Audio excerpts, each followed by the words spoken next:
re-elections, rightly or wrongly.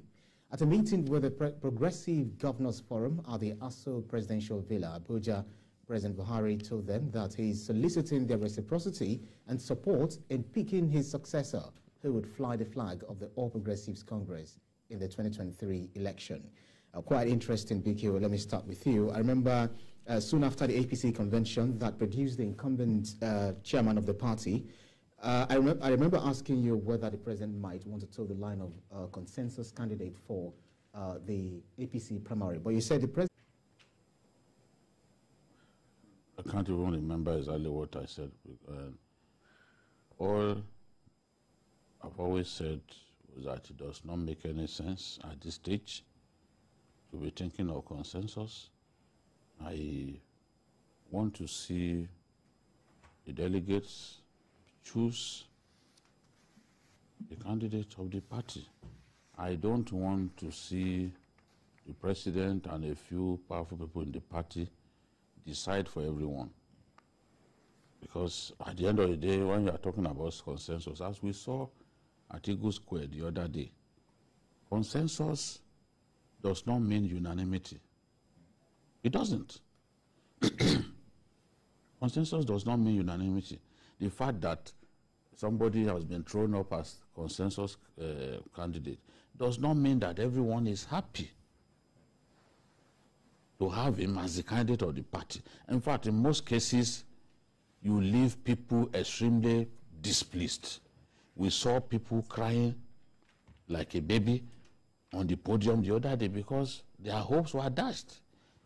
Years and months of hard work were dashed by the fact that a few people just chose to decide for everyone, and they will call that democracy. It's not consistent with democracy for just a few people to decide for everyone. These guys have bought the expression of interest and nomination from the party for the presidential.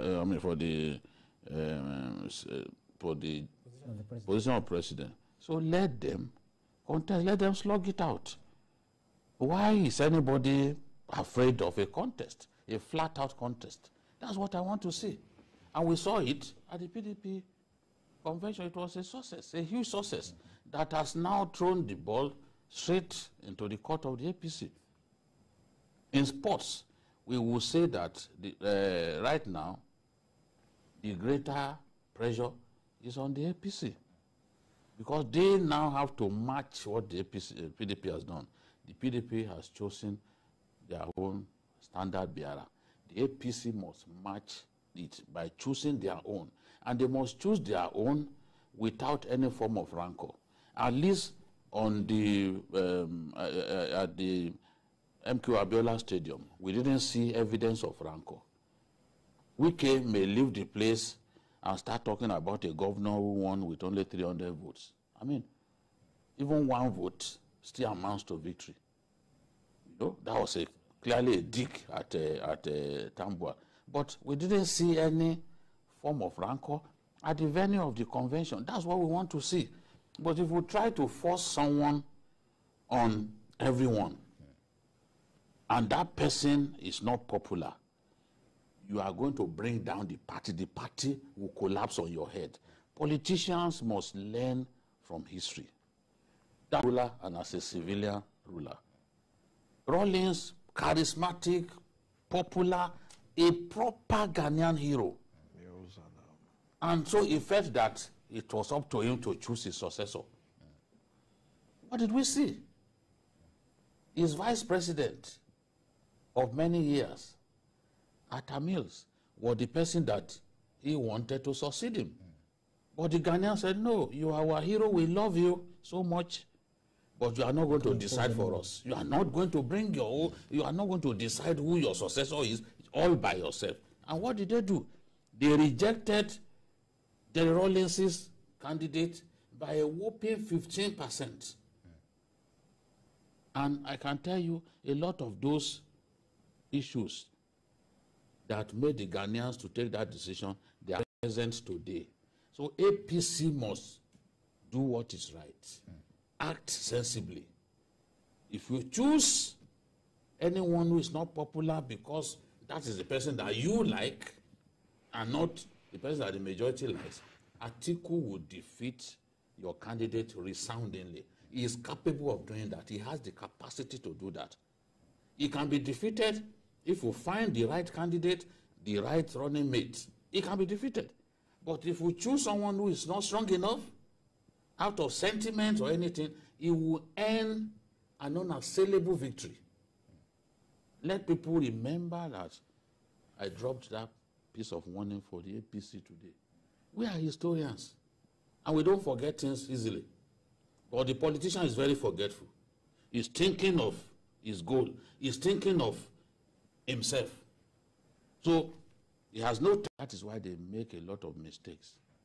So it's our job to lay the cards on the table to them and tell them, look, there's no better time than to do what is right. And what is right is to let the people choose their leader. It's not for the president to determine who succeeds him. He doesn't have the power. The power to determine who succeeds the president resides in the ordinary voter.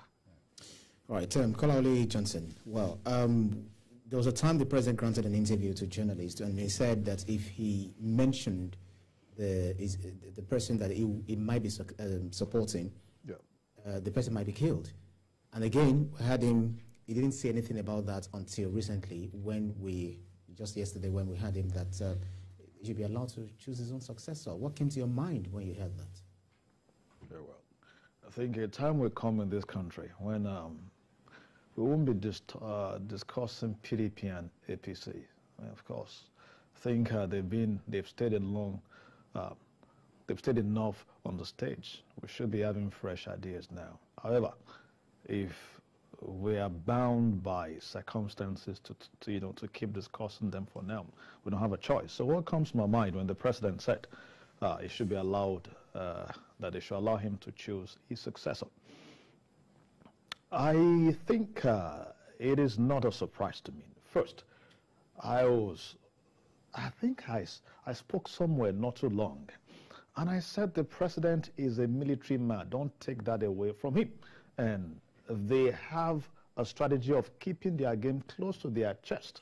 And this is just one example of that. However, now if the president says, allow me to choose my successor, now, it is not up or if you look at the history of politics, that Abraham Lincoln defined politics as, defined democracy as government of the people, by the people and for the people. However, the elitist theory theorists told us that you always have a few people per time who decide for the larger majority, especially an organized minority. They have the power in the interest of the larger majority. There won't be a problem. But when the minority do this for selfish interest, it creates problem not just for the system, but also for the entire nation and for the polity. Now, if the president would choose, now let's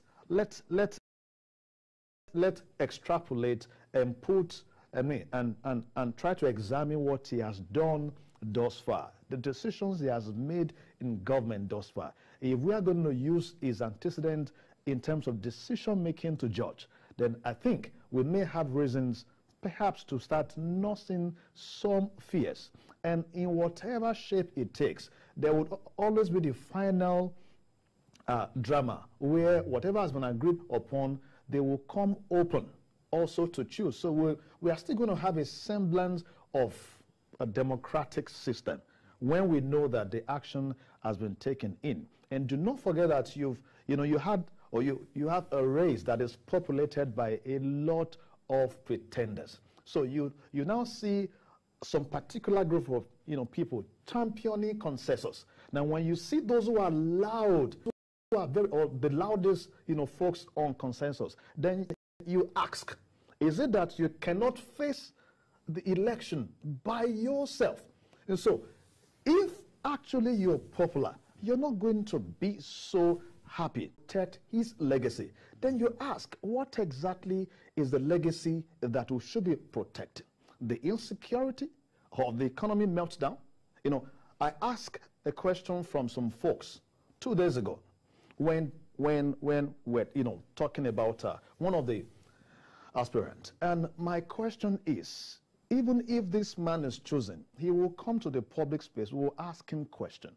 I remember the VP 2019 when during the election debate, now questions were being asked on, you know, on the economy and the running of the government. The VP said that the president does not know, meaning he was the one that know.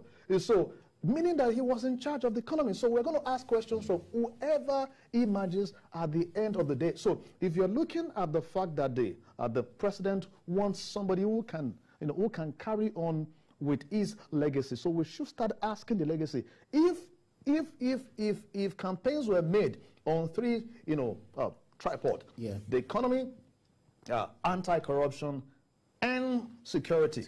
On these three, of course, on these three strands, you can see that the government has not succeeded at all. So if he's also looking at some certain agenda that I think we have mentioned over time, some are saying right now that what the APC is trying to do is to look for a weaker, you know, candidate for the vice president Atiku in PDP.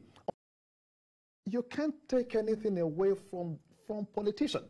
We knew, you know, from time that, you know, some games were ongoing underneath. So if whatever you want to postulate in this, we must be very careful not to can I say not to create a system that people will be building on. Let me tell you the danger of this, that you may never have a time in this country so soon when candidates will emerge in a democratic process. So since it's been instituted up, it will go down. The president will keep choosing the successor. The governor will keep choosing a successor. Of course, we wouldn't have a democratic system or a democratic space so soon again in the country.